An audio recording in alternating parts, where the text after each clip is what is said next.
Hello students, आज हम 9th class की मैथ्स के एक्सरसाइज 7.2 का 8th क्वेश्चन यानी लास्ट क्वेश्चन करने वाले हैं। तो चलिए इसे स्टार्ट करते हैं। यहाँ पर क्वेश्चन मैंने लिखा है, सॉल्यूशन भी लिखा है, इसको मेरे को आपको एक्सप्लेन करना है। तो क्वेश्चन है so that the angles of an equilateral triangle are 60 degree each. क्या शो करना है? हमें ये शो करना है कि जो एक इक्विलैटरल ट्राइंगल होता है, इक्विलैटरल ट्राइंगल क्या होता है? जिसकी सभी साइड्स इक्वल होती हैं और सभी एंगल्स इक्वल होते हैं, उसे हम क्या बोलते हैं? इक्विलैटरल ट्राइंगल बोलते हैं। तो इक्विलैटरल ट्राइंगल की जो है एंगल्स जो होते हैं वो क्या होते हैं?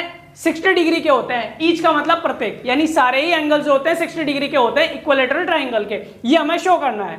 अब इससे पहले आपको ये पता होना चाहिए कि हाँ भाई ये सच बात है कि जो इक्विलैटरल ट्राइंगल होता है उसके जो एंगल्स होते हैं वो बराबर होते हैं, क्योंकि इक्विलैटरल ट्राइंगल्स की साइड बराबर होती हैं। जब साइड्स बराबर हैं, बराबर लंबाई की सारी साइड्स बराबर होती हैं, जब सारी साइड्स बराबर होती हैं तो उनके आमने सामने के जो एंगल्स है वो भी बराबर होते हैं। तो इसका मतलब ये हुआ सारे एंगल्स बराबर बराबर आएंगे और सारी साइड्स बराबर होती हैं तो सारे एंगल्स भी बराबर हैं।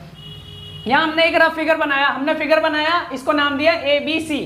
ये ट्राइंगल बना लिया और हमने ये चिन्ह लगा दिए यानी साइन लगा दिए। इस क्यों लगाए हैं? क्योंकि ये दर्शाते हैं, ये शो करते हैं कि जो साइड्स हैं वो इक्वल है। अब यहाँ पर हमने सॉल्यूशन किया। इसमें क्या लिखना है? हमने लिखना है in triangle ABC, triangle ABC में वी हैव, हमारे पास क्या है? हमने ये लिखना है AB equal BC equal CA।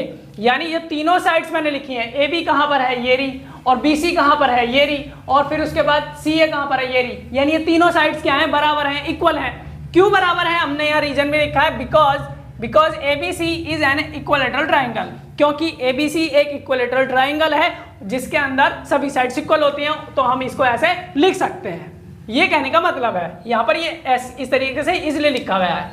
अब AB इक्वल BC है तो हम इसको क्या लिख सकते हैं? एंगल A बराबर एंगल C। क्यों लिख सकते हैं? एंगल AB कहाँ पर है? ये। और इसके सामने वाला एंगल क्या हो जाएगा? इसके सामने वाला एंगल हो जाएगा C। और ये जो हमारे पास BC है, BC इसके सामने वाला जो एंगल हो जाएगा वो क्या हो जाएगा? वो हमारा हो जाएगा A। तो हमने इसीलिए लिख दिया एंगल A बराबर एंगल C, यानी सामने वाले जो साइड्स हैं उनके सामने के जो एंगल्स हैं वो लिख दिए हमने, और इसको इक्वेशन हमने 1 कह दिया। सिमिलरली यानी इसी प्रकार इसी तरीके से हमने AC इक्वल BC लिखा। तो AC इक्वल BC, ये साइड और ये साइड भी तो बराबर है, सब आपस में बराबर हैं, इक्वल हैं। तो हम यहाँ पर भी क्या लिख सकते हैं? AC इक्वल BC है तो यहाँ पर एंगल A बराबर एंगल B हो जाएगा। AC और BC कहाँ पर है? AC ये रहा और BC ये रहा। तो AC के सामने वाली जो एंगल है वो क्या हो जाएगा? एंगल B हो जाएगा। और BC हमारे पास कहाँ है? BC ये रहा। BC के सामने वाला जो एंगल हो जाएगा A हो जाएगा। ये हमने लिख दिया। ठीक, दोनों एंगल्स बराबर लिख दिया हमने। तो इक्वेशन यहाँ से 2 हो गई। यानी इस तरीके से इस क्वेश्चन को सॉल्व करना है जब हमें इक्विलैटरल ट्राइंगल की बात करेगा। तो यहाँ पर हमने इक्वेशन 2 लिख ली। अब यहाँ पर इक्वेशन 1 और इक्वेशन 2 दोनों को लेंगे। तो हमने यहाँ लिखा फ्रॉम 1 and 2, यानी इक्वेशन 1 और इक्वेशन 2 से। अब इक्वेशन 1 और इक्वेशन 2 से हमने क्या लिखा? हमने लिखा है एंगल A बराबर एंगल B बराबर एंगल C।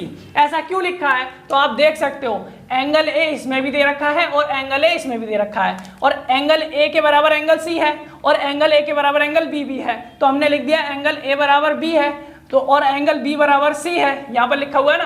तो ये सारे इक्वल हो गए। एंगल A बराबर एंगल C यानी एंगल A बराबर एंगल B, ये भी लिखा। तो एंगल A लिखा, इसके इक्वल एंगल B, यानी यहाँ से ये उठा लो सीधे सीधा।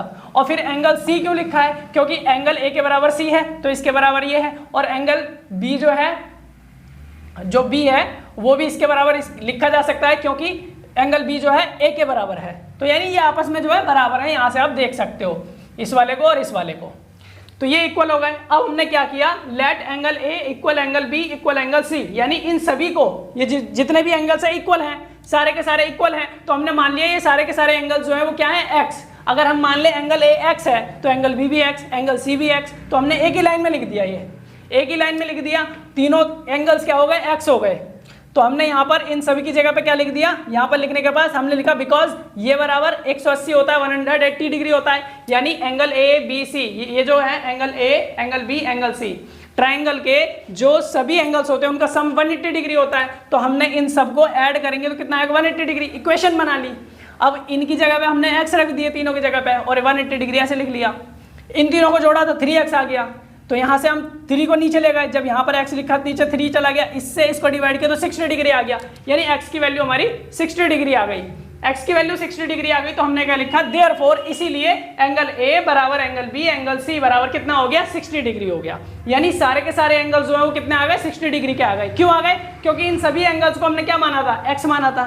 तो इसी प्रकार ये सारे एंगल्स क्या है, x की वैल्यू हो गई 60 डिग्री, यानी एंगल A की वैल्यू, एंगल B की वैल्यू, एंगल C की वैल्यू सबकी 60 डिग्री हो गई। और हमने यहाँ पे लिख दिया thus the angles of an equilateral triangle are 60 degree each। यानी इस प्रकार जो एक इक्विलैटरल ट्रायंगल होता है उसके सभी एंगल्स जो होते हैं वो 60 डिग्री के होते हैं। तो ये था आज का हमारा क्वेश्चन, लास्ट क्वेश्चन था ये एक्सरसाइज 7.2 का। तो हम फिर मिलेंगे अपनी नेक्स्ट वीडियो में एक नेक्स्ट एक्सरसाइज के साथ।